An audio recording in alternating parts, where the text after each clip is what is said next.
Hi everyone, I'm back to read Chapter 2 of Meet Marie Grace, 1853, Book 1 of the Marie Grace and Cecile Ray books from American Girl. Chapter 2 is called Just the Right Note. The elegantly dressed girl stood in front of Marie Grace, blocking the entrance to the music studio. The girl was holding a sheaf of music and her eyes were blazing. "Why are you laughing?" the girl demanded. Uncle Luke composed his face immediately. "Bonjour, mademoiselle," he said seriously. "I laugh because my niece looked so astonished when she heard the music coming from within this room." Uncle Luke gestured toward Marie Grace. "She seems quite impressed." The girl gave Uncle Luke a doubtful look, and with a swish of her pink dress, she turned to Marie Grace. "Really?" the girl asked. Marie Grace did not want to lie. She thought for a moment, wondering how she could be both honest and kind. "I've never heard anything like it," she said finally. A slender young woman joined them at the door. Her face lit up when she saw Uncle Luke, and he took her hand for a moment. Then with a bow, Uncle Luke said, "Mademoiselle Oceane, I would like to introduce you to my niece, Marie Grace Rousseau Gardner." "Your uncle has told me much about you, Marie Grace," said Mademoiselle Oceane with a friendly smile. She had fair skin and chestnut brown hair, held back with a silver comb. Her blue-green eyes were the color of the ocean.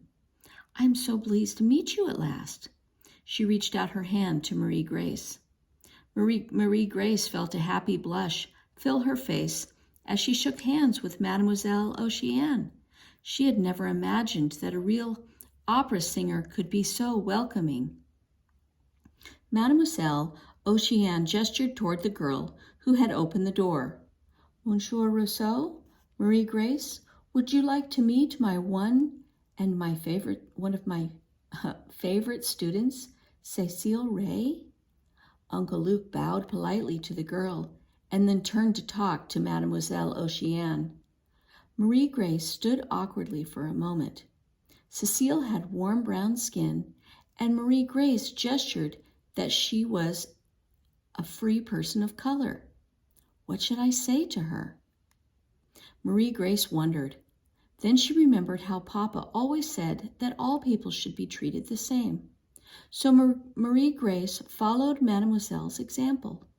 "I'm pleased to meet you," she said, as she held out her hand to the other girl. For a moment, Cecile just looked at her. "Oh no," thought Marie Grace, "I've done something wrong." Then Cecile reached out and took Marie Grace's hand. "Hello," Cecile said with a smile. Marie Grace smiled back.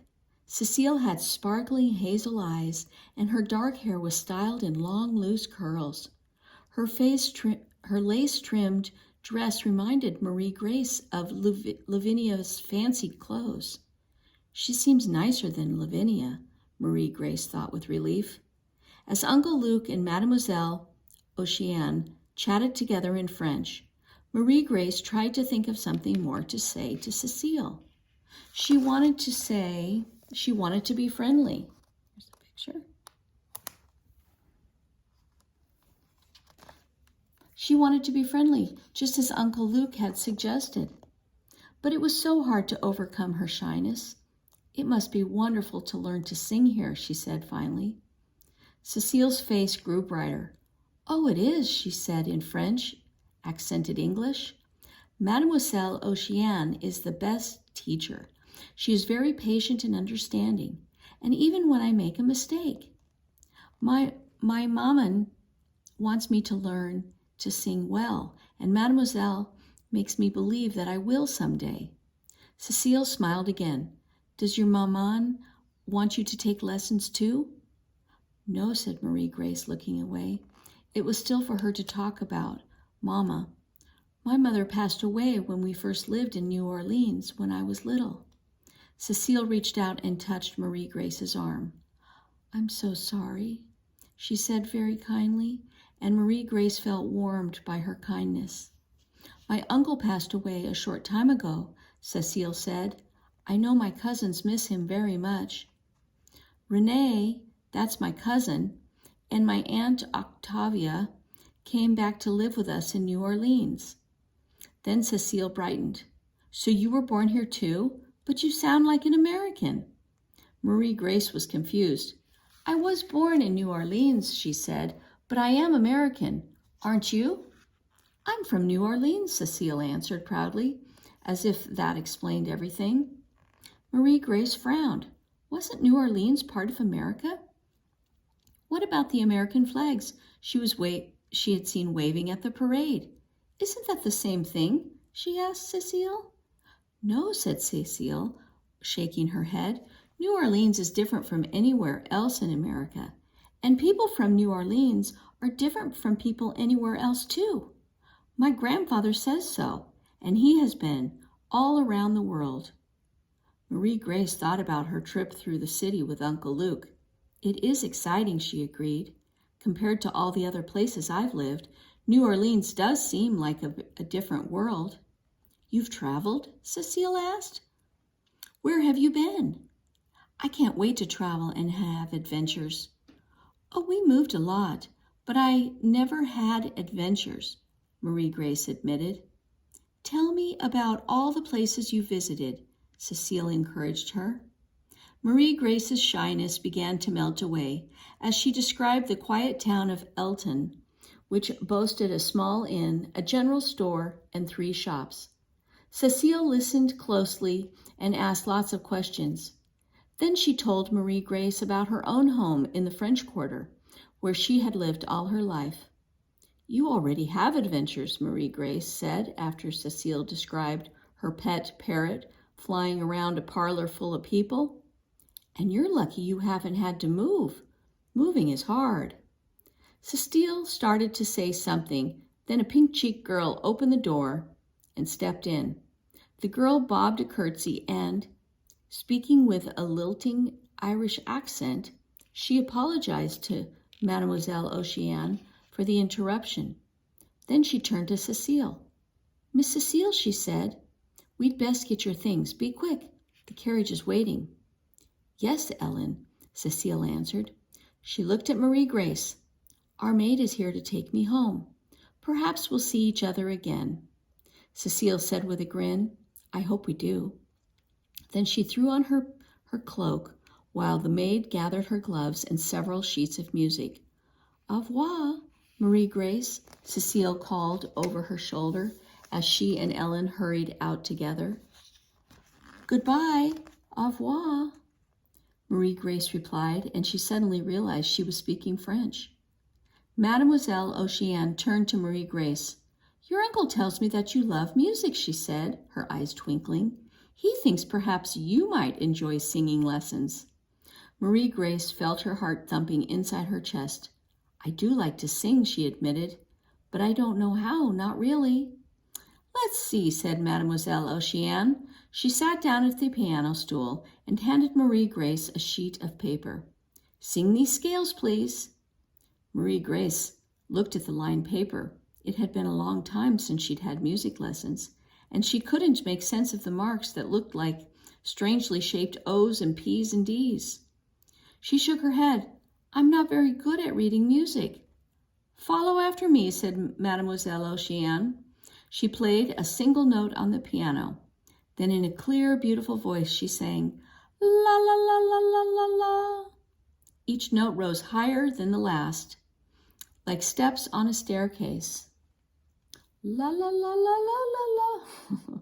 Blending her voice with Mademoiselle Oceane's, Marie Grace sang the scales several times. Then she and Mademoiselle Oceane tried singing a short song together. At first, Marie Grace was embarrassed, but the more she sang, the more she lost herself in the music. And when the song ended, Uncle Luke applauded. Then he turned to Mademoiselle Oceane. "What do you think?" Marie Grace held her breath, waiting for an answer. "She needs training," Mademoiselle Oceane said slowly, "and she'll have to learn to read music properly. But she has a good ear and a lovely voice. I would be happy to teach her, if, of course, her father permits." Marie Grace breathed a happy sigh. "I have a lovely voice," she repeated to herself, "and if Papa agrees, I can take lessons with Mademoiselle Oceane. The sun shining into the room seemed brighter than ever. When Marie Grace arrived home, Argos ran to greet her, his tail thumping. She hugged him and whispered, "Let's go find Papa. I have good news." But when she and Argos entered her father's office, it was empty. All Marie Grace found was a note from her father saying that he had gone out to buy supplies and would be back before supper. Marie Grace hurried up the outside stairs to the family's living quarters. Mrs. Curtis, a stout woman with iron gray hair, was scrubbing the floor with a liquid that smelled like vinegar. Papa had hired Mrs. Curtis to keep house for them when they lived in Pennsylvania, and she had traveled with them ever since. Mrs. Curtis always grumbled whenever she had to set up housekeeping in a new place. She wouldn't rest until everything was sparkling clean. Mrs. Curtis greeted Marie Grace with a sniff of approval. "I'm glad you're finally back, Missy," she said. "You can help me get things in order. Goodness knows we have enough to do." Marie Grace's excitement faded. Whenever Mrs. Curtis was in a good mood, she called her dearie. But whenever Mrs. Curtis had chores for her, Marie Grace was Missy. With a sigh, Marie Grace took off her cloak and changed into her work dress and apron. And for the rest of the afternoon, she and Mrs. Curtis swept, scrubbed, and sorted. By the time Papa returned, the dining room was clean. The dishes were unpacked, and there was a fire crackling in the fireplace. "Why, this looks like a feast," Papa proclaimed as he and Marie Grace sat down to an evening meal of soup, bread, and cheese. All supplied by Uncle Luke. I suppose this is all right to eat," Mrs. Curtis said doubtfully as she ladled out the soup.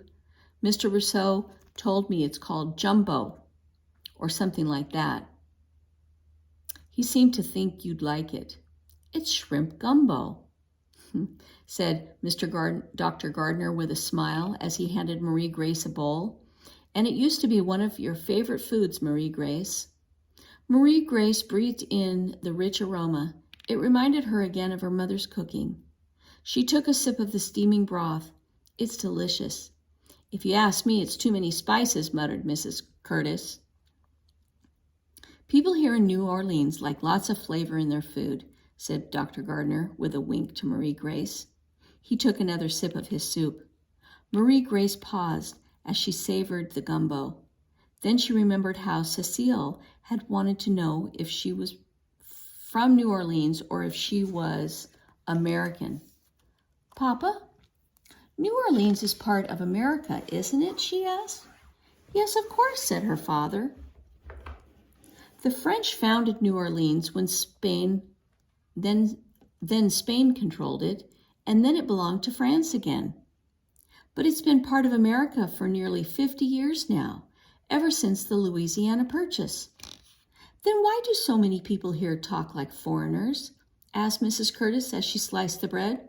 "It seems like half the folks hardly talk English." Dr. Gardner helped himself to the crisp bread. "Many families have lived in Louisiana for generations," he explained to Mrs. Curtis, "so they speak French just as their parents and grandparents did." He turned to Marie Grace. "Your mama was very proud of her French heritage. Her parents were quite surprised when she told them that she wanted to marry an American from Pennsylvania. The Rousseaus considered me the foreigner. But in time they came to accept me, and I'm very glad they did." "That reminds me," said Mrs. Curtis, frowning. "Mr. Rousseau brought something called pecan pie. I'll go get it." And while her father buttered his bread, Marie Grace told him all about the parade and her visit to the Royal Music Hall. "I met a girl named Cecile today. She's taking singing lessons with Mademoiselle Oceane. May I take lessons too, Papa? Mademoiselle Oceane says she'll teach me if you say yes." Papa paused, his knife still in the air. "Your mother always said you had a good ear for music. I suppose I've neglected your lessons, haven't I? He put down the knife. I'll ask Mademoiselle Oceane what her fees are. Then we'll see if that might be possible. That would be wonderful, exclaimed Marie Grace. She reached for his hand across the table. I'll practice every day. Papa patted her hand, and then he pushed back his wire-rimmed glasses. I think it's also time for you to attend a regular school, he continued. Your uncle reminded me that St. Teresa's Academy is just a few blocks from here. It's one of the best girls' schools in the city. Your mother thought very highly of it. Marie Grace was speechless. Because they had moved so much, she had never gone to any school for more than a few months.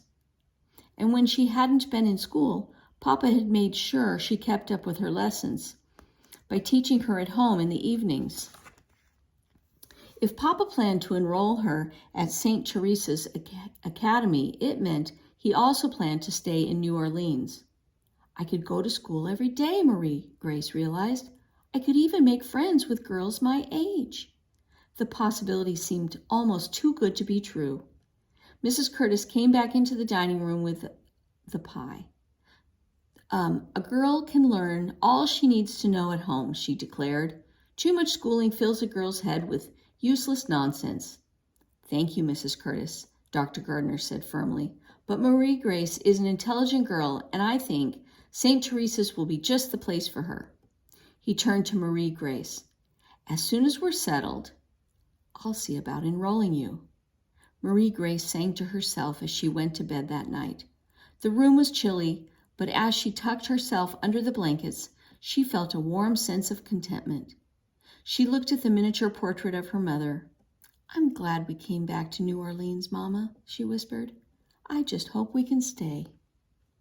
Okay, and that is the end of chapter 2 of our book, Meet Marie Grace from 1853. I hope you liked it, and next time we'll read chapter 3.